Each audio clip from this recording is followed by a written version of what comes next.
Welcome viewers to the next video of the standard template library playlist in C++. So today we are going to study about lower bound function and upper bound function in C++. Okay, so these are provided by the STL library and we can include them in our code by writing #include algorithm at the top of our program, which is the header file. And what is the complexity of this two functions? These are log n. Okay, we'll learn about them in detail in this video, so let's just jump into it. So at first we'll write #include bit standard C++ like we do in every STL video to include all the STL code inside our program.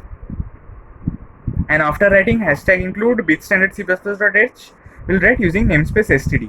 Okay, and we will be taking up various cases to understand how this lower bound and upper bound function works inside the C++. Okay, so this was the heading of our program, and now inside the main function we'll be writing our code. Okay, so what is the use of this lower bound and upper bound function? These are used to give indexes at which an element in the array is present, and they have their own purposes which we will see.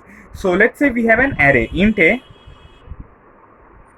of, let's say, we'll see the size after we give the array elements. Like we have the array elements as 1, 3, 3, 4, 4.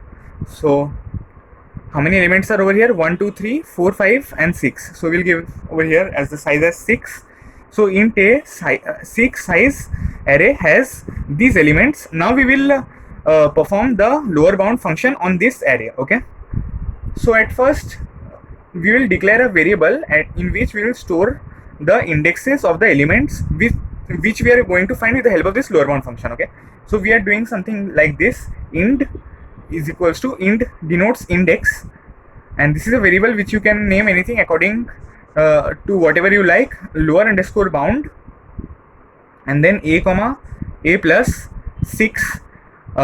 So we have to pass three parameters over here. So the first parameter will be the array itself, array name itself, which is a over here, and then we have to pass array name plus the array size, okay, which is 6 over here. If the size was n over here, we would have passed n over here. Okay, but since we have been given 6, so we'll just simply write a comma a plus 6 and comma the element whose index we need to find. Okay, so we'll be taking a lot of cases where this element will differ, and we will see what is the output in each case. Okay, that is the lower bound function all about, which depends on this number that we are going to pass, and all the other things that we have written till now will remain constant. Okay, so let's say we write over here 1.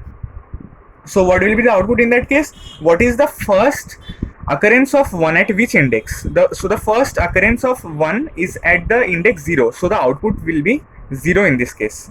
Okay, and don't forget to write this minus a, which is actually minus a plus 0, which is actually the first or the pointer to the first element. Okay, so if there was a vector, we would have written int equals to lower underscore bound v dot begin comma v dot end. Just the way we are iterating from array begin to array end, we would have written vector dot begin comma vector dot end comma the array vector, the element which we need to search in the vector, minus v dot begin, which was again the same as the array beginning. Okay, so since we have passed 1 over here as the third parameter, and we need to find its first occurrence. So what is the first occurrence at?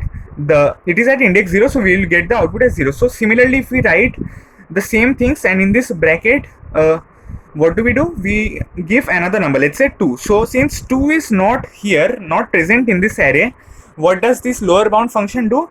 It goes to the index of the next greater number. Okay, so since 2 is not present over here, which is the next greater number than 2? 3. So what is the index of the first occurrence of 3? It is 1. So the output will be 1 in this case. Okay, and similarly, if we gave 3 over here as the third parameter, then what will be the output?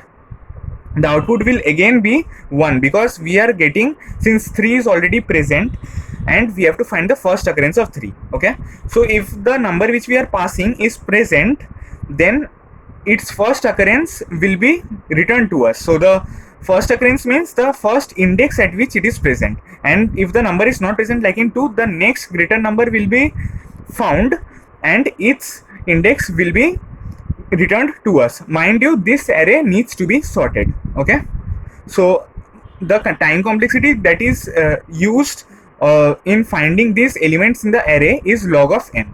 Okay, and don't forget to mention this minus a at the end of every statement after writing lower underscore bound. Then only you will get the index as your answer. Okay, and let's say we have given over here 4, then what will be the output? The output will be 0 1 2 3, which is the first occurrence of 4. And if we get if we give 5, then what will be the output? And similarly we are writing over here int equals to lower underscore bound. Okay, so what will be the output when it is 5? It will be the size. Why?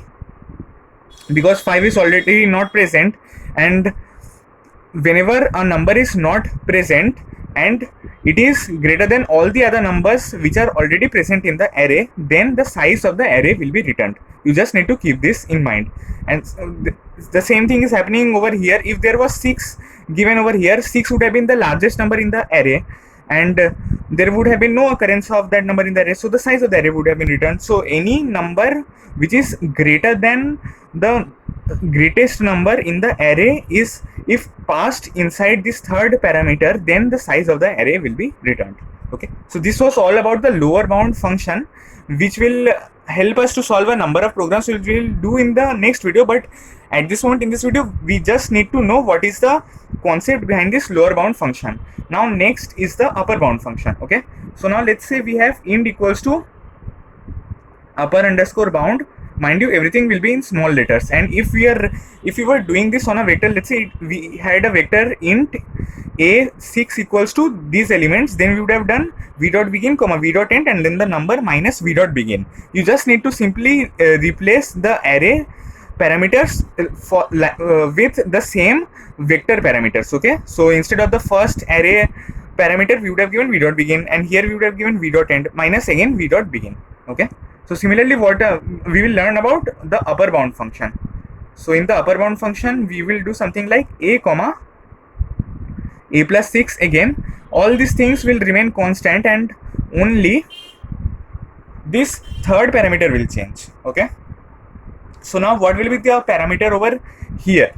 It will be the number that whose index we need to find. So what is the special thing about this upper bound function is that, let's say we give 1 as the input over here, then the output we'll get is 1. Why? Because whenever we give a number, it the upper bound function finds the next greater number in the array and returns that first greater number's first index. Okay, so let's just see what I have told just now. So what is the next greater number after 1? It is in this array 3. Okay, so what is the first occurrence of 3 in this array? It is at the index 1, so 1 is the output. Okay, so similarly if we had over here 0, so what is the next greater number than 0 in this array? It is 1, and what is the index of 1? It is 0. Okay, so we will get the output as 0. So similarly, if we do all the other things, you need to write the same things over here which I am writing the codes for. So if I wrote over here 2, let's say at first, then what will be the output? What is the next greater number than 3? Then 2? It is 3. And what is the first index of 3? It is 1. So we will get the output as 1. Okay, and if we gave over here 3, then what would have been the output? The output would have been the first index of 4, which is 0 1 2 3. Okay, similarly if we gave 4 over here, then what would have been the output? It would have been the size of the array, because what is the next greater than a number than 4? There is no other number greater than 4 only. So it will return something that is over here, which is actually the size of the array. Okay, so what is the index over here? 0 1 2 3 4 5 6. You can just consider this, that we will get the output as 6 over here. Okay, and if we gave anything other than 4, like say 5 6 7, then in all those cases the output would be 6, because it is not present in the array only. Okay, or you can say that these numbers are greater than all the elements which are already present in the array. So we'll return so we'll get something that is after this index, which is actually the size of the array. Okay, so this will be the output. So I hope you have learned a lot about lower bound and upper bound functions with the help of so many cases that I have taught you over here. So if you have any doubts, do ask in the comments. Thanks for watching.